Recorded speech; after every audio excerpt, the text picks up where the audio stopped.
Do you struggle to make food choices? Do you have an idea, but then you hear something else that contradicts it?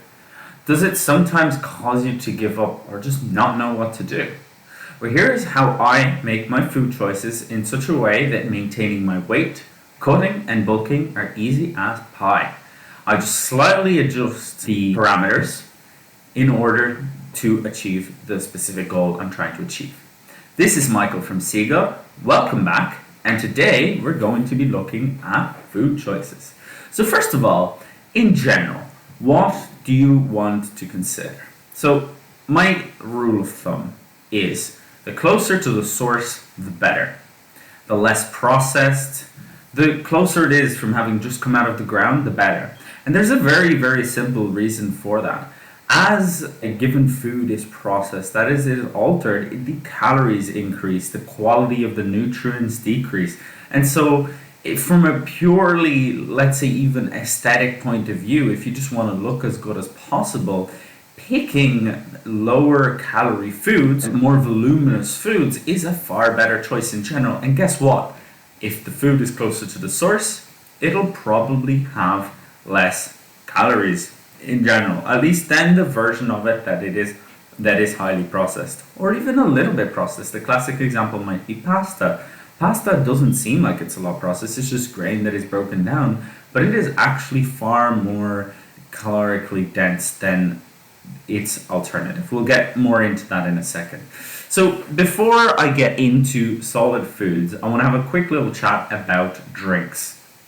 So drinks are one of the places where you could be getting in a bunch of calories without even knowing it that just don't really fill you. So in general, a rule of thumb for me is drink water unless there is a particular reason not to drink water. And guess what? That is very, very, very rarely the case. It is simply for the pure enjoyment. If you know you're going to enjoy it, if you take into account, yes, there are more calories, then it's okay. But in general, you should drink just water. Now, there are some debates around this. However, I stick to water. But the debates are, well, okay, let's say I drink Coke and I drink Diet Coke. Yes, that's already better. Less calorically, less calories to even no calories, but the artificial sugars can still make you crave the sugar, which, can be a whole problem in and of itself. What about shakes? Well, so if you're trying to bulk up, for example, then a shake can actually be quite useful. So even like a protein shake or something, because you get to take in extra protein, even a little bit of extra carbs, but without increasing your fullness too much, right?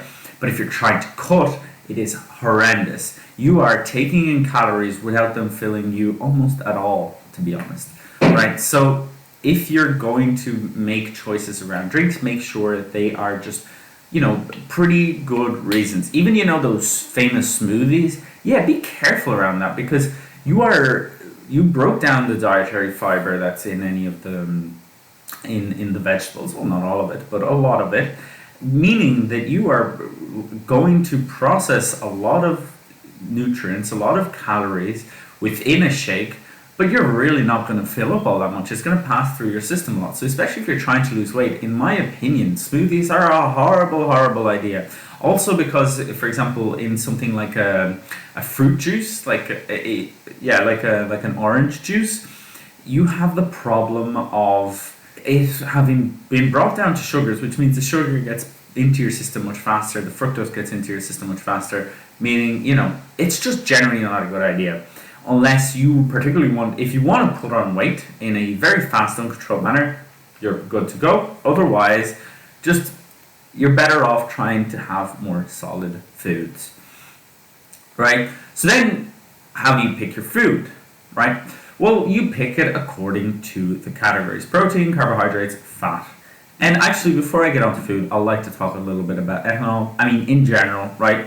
If you're drinking, do it very, very moderately. To my knowledge, less than 2 glasses a week. So 1 or 2 glasses of wine a week, or beer or whatever, is the upper limit before you start getting ill effects. And spirits, that's a whole other story. Honestly, if you're doing it, do it, but just be aware that you could be counteracting yourself, especially given that it doesn't fill you, it potentially harms you, and it just it just adds a bunch of calories. Let's even put it that way. If your goal is purely aesthetic, if you're not even thinking about performance, then just avoid spirits as much as possible. For the other alcohols, I mean, a little bit of alcohol is not necessarily an issue, but in general, if you're gonna drink, just drink water. And if you have other reasons as to why not, you shouldn't do that. Well, that's up to you, and just make sure they're the right reasons. Okay, so back to food. So first of all, I like to look at what protein am I having in a given meal. And there's kind of two categories I've broken it down to. I have fatty proteins and I have low fat proteins.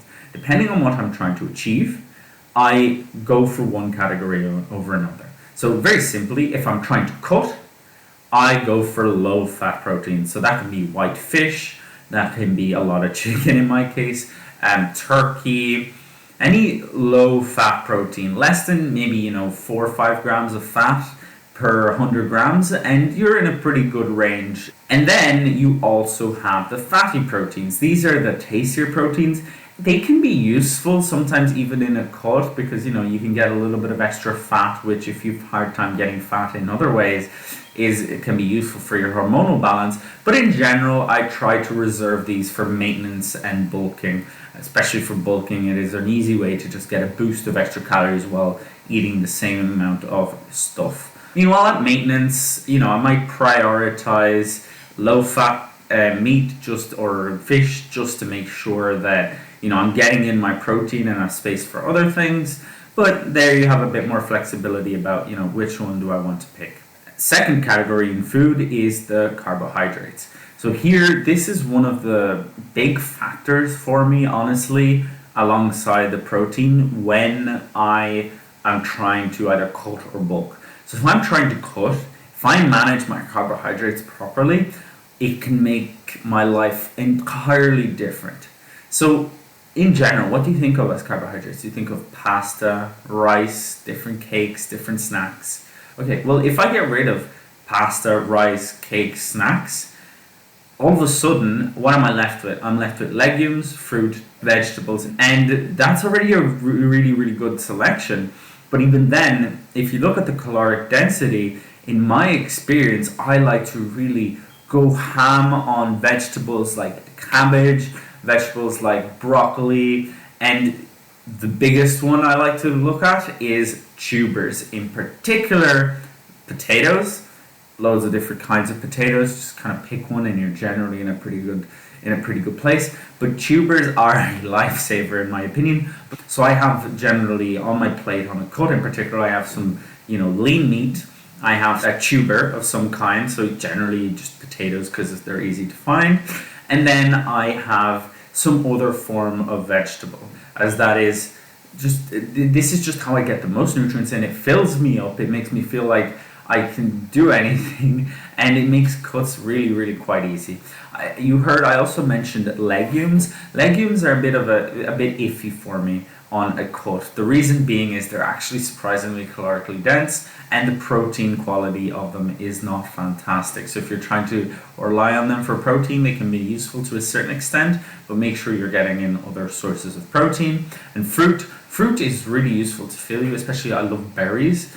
They're a bit expensive, but absolutely a good place to look. However, I find personally they don't fill me up that much, so I prefer just have an actual meal and then maybe a fruit at the end or something like that. Meanwhile, if I'm at maintenance, I like to stick to vegetables the most, and then I'll allow myself to a little pizza every now and again, a pasta, something like that.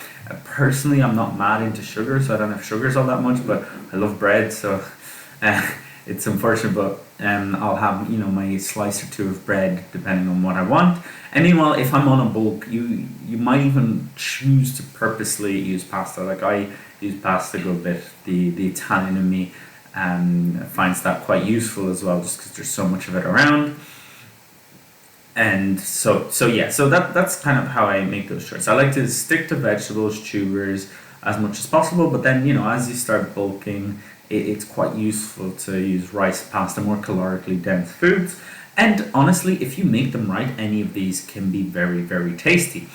And finally, fats. So I'm Sardinian, for anyone who doesn't know, we love olive oil. So olive oil is in practically all of my dishes, and that is the biggest way I get in fat. I like butter as well sometimes, especially if I'm on a harsh cut. There's a bit less calories, so really good fresh butter can be quite a good way to go. And these, as you've noticed, are relatively unprocessed, so like cold processed extra virgin olive oil or just fresh butter. They're both quite unprocessed. I'm not gonna lie to you and tell you they're not processed, but I also use lard a good amount when possible. The only thing is that's a bit harder to find, a bit harder to manage, but that is one of the better options as well. So I like to stick to olive oil, butter, and lard. Fats from other sources cannot be great. Now, just pick something along those lines. Like if you get oil that is very low processing amounts from other sources, seeds generally not that's for your health in my opinion, but then feel free to go for it. But that's kind of my general rule for how I get fats in, or through fatty meat if that's what I so desire. But this is how I can get it in when I'm trying to avoid fatty meats, and it's also one of the things where it makes it really tasty. So it adds a little bit of taste, which for me honestly helps me out because it kind of gives me that little boost in okay, at least this is tasty. And given how much I get in through vegetables, it's absolutely fine. And then, as you bulk up, it can be an easy way to keep the diet the same, but you just increase the amount of olive oil you use, or the amount of butter you use, or the amount of lard you use, and all of a sudden you have a higher caloric meal, but it's basically the same, which can make cooking real easy. You can make very similar dishes, and it's just a bit tastier, Anyway, that's all this was about today. I wanted to have a little chat about it. Well, you're looking at different foods. How do you make choices around these? It's not extremely structured because, when you go to the shop, you want to have certain ideas in mind. But if you're just completely unaware, it can be not very useful. But these are the general rules I use to eat well, healthily, because it includes a lot of the micronutrients, etc. But also, healthily in the sense calorically, it's very useful. Macronutrient wise, it's very useful. And that's it. Subscribe to become the most performant you, and I'll see you next time. Bye bye.